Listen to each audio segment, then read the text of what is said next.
Non, non, non, non, non, je suis désolé. Hier, Monsieur le Président, vous n'avez pas été bon avec moi. Aujourd'hui, vous êtes en train de faire la même chose. Je suis désolé. Vous pouvez m'imposer cela? Non, non. Mais j'ai remarqué depuis hier, c'est la deuxième fois que vous êtes président dans cette session. Je suis le seul à qui vous faites ça. Je suis le seul à qui vous faites ça. Vous lisez vous donnez des motions qui ne sont pas des motions. Vous rappelez des articles qui n'ont rien à voir avec moi. Si vous m'imposez de m'asseoir, je vais m'asseoir. Mais je tiens à dire devant toute la plénière, je suis le seul je suis le seul que vous traitez comme ça. Pourquoi je suis gêné? Parce qu'on a une organisation dont la capitale se trouve à Washington, qui vient nous parler, nous. Washington, qui a largué la bombe à Hiroshima et à Nagasaki, vient nous parler de droits de l'homme à nous qui n'ont jamais largué de bombe à Hiroshima et à Nagasaki. Une organisation dont la capitale se trouve à Washington. Les États-Unis, dont le développement est basé sur le génocide des Indiens et l'esclavage des Noirs, cette organisation-là vient nous parler de droits de l'homme. C'est pour ça que je demande que le Parlement de la CEDEAO nous explique quel est l'accord qu'ils ont avec ces organisations. On a une organisation dont la capitale se trouve en Suisse qui vient nous parler de droits de l'homme. C'est quoi la Suisse? Je donne deux exemples.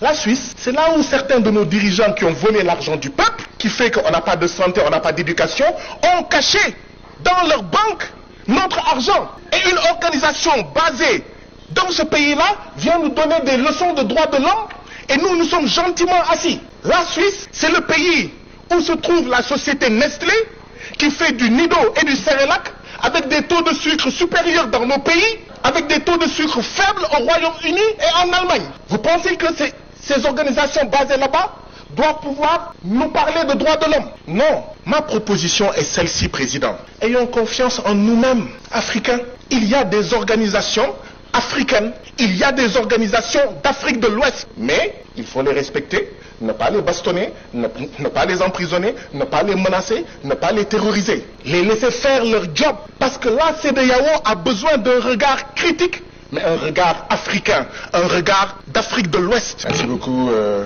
Monsieur le Président. Chers collègues, bonjour. La première question que je voudrais poser est celle-ci. Est-ce que c'est le Parlement, notre Parlement, qui a demandé à ces deux organisations, parce que le Parlement a vu qu'il y avait un besoin et leur a dit « venez exposer devant les députés » ou est-ce que ce sont ces deux organisations qui ont demandé à être invitées pour venir ici? Je veux savoir quel est le lien entre le Parlement de la CEDEAO et ces deux organisations. Est-ce qu'il y a un contrat? Est-ce qu'il y a un accord pour savoir qu'est-ce qui justifie leur présence ici? Bien sûr, tous ceux qui sont doués de raison ici savent que je n'ai rien contre monsieur l'ambassadeur et l'autre docteur. Je n'ai absolument rien contre eux. Je suis même gêné, très gêné, d'avoir à parler ici, d'avoir à dire ce que je vais dire devant eux. Parce que les choses que je veux dire, j'aurais dû les dire en leur absence. Je suis gêné, et je vous dirai tout à l'heure pourquoi je suis gêné de cette séance, de ma présence ici, en la présence des deux organisations.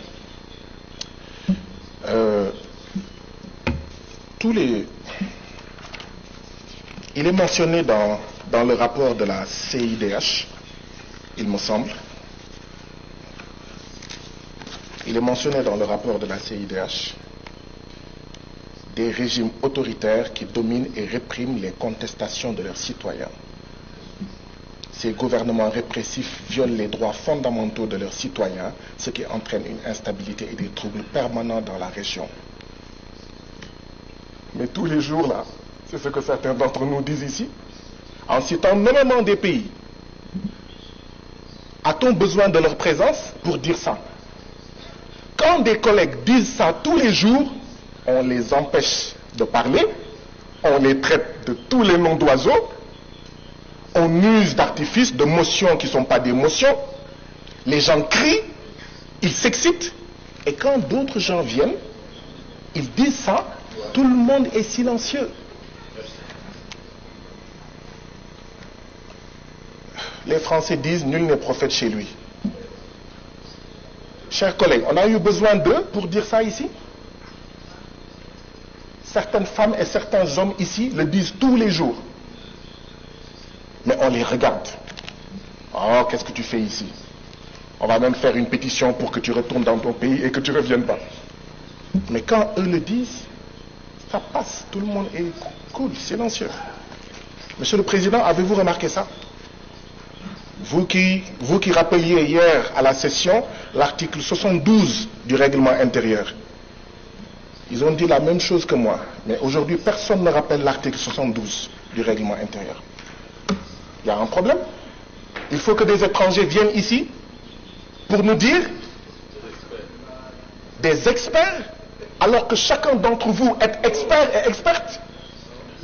Et on se tait. Mais quand un collègue dit la même chose, on sort les poings, on bande les muscles, on montre les crocs.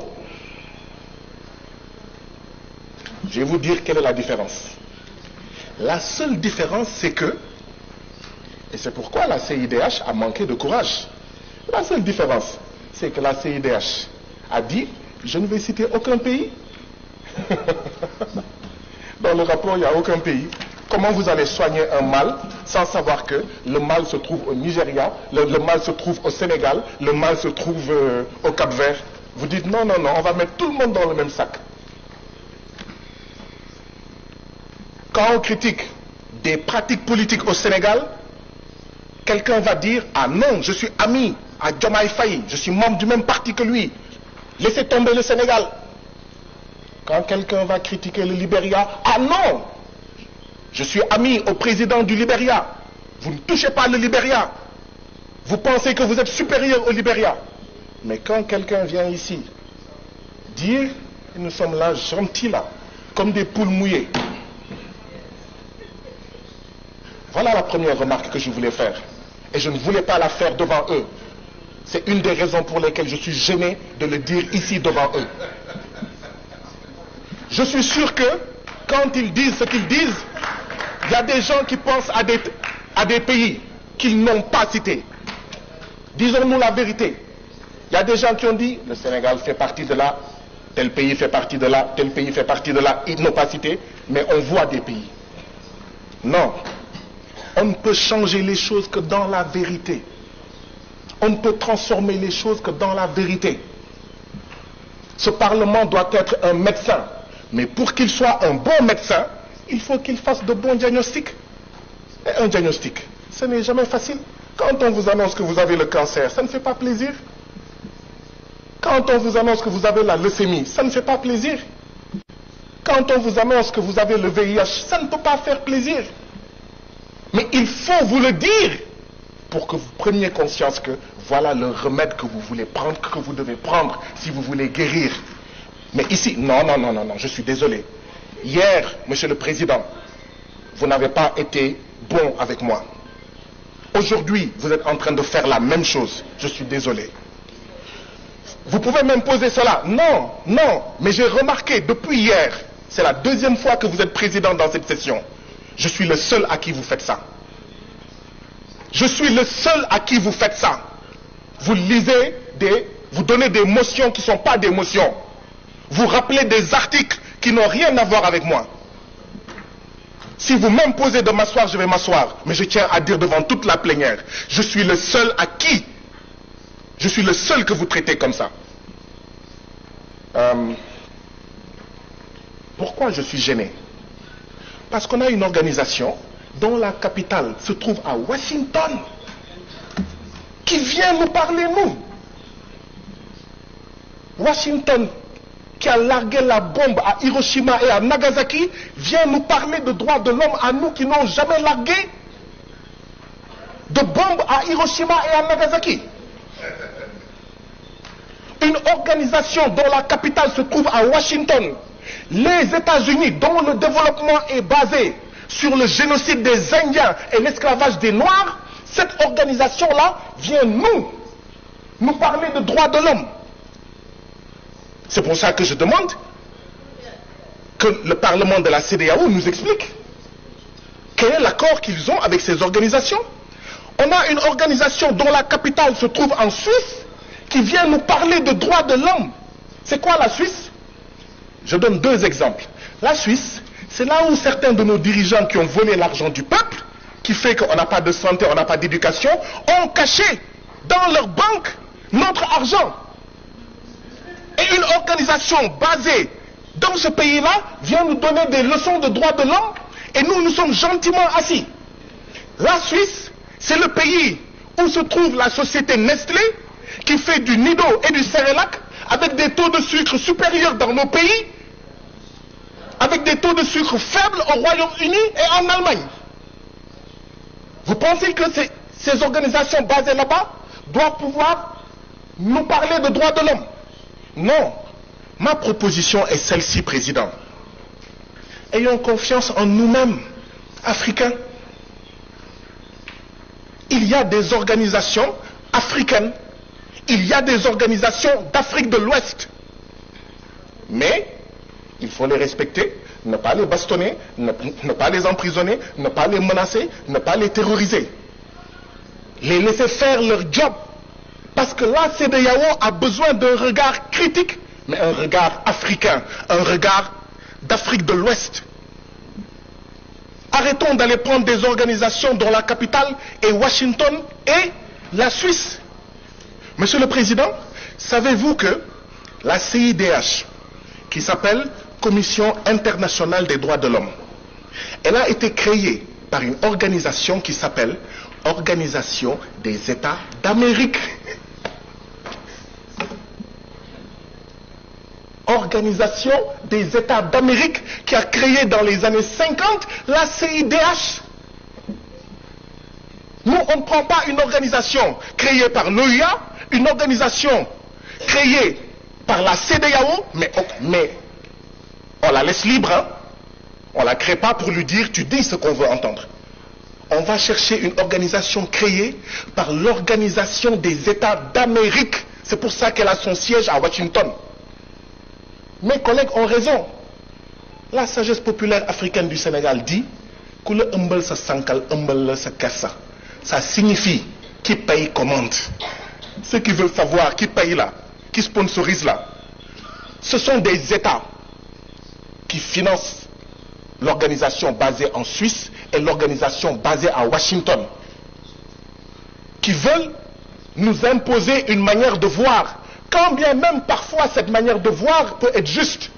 Mais on n'a pas besoin d'un grand frère blanc basé à Washington et à Genève pour savoir la vérité. Nous n'en avons pas besoin. Je vais conclure, comme vous insistez. Je vais conclure, comme vous insistez. En 1236,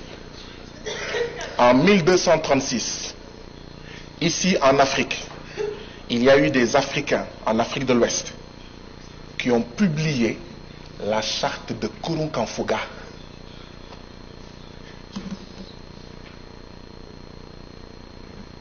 Quand nos femmes et nos mères étaient reines, comme la reine Poukou, comme Aline Sitoé Diatta, la femme blanche aux États-Unis n'avait pas le droit de vote. Si nous n'allons pas leur enseigner les droits de l'homme, ce n'est pas à eux de nous enseigner les droits de l'homme. Ou tout au moins, ils viennent et on va. Ils nous enseignent et on leur enseigne. Il faut faire attention à la colonialité du discours.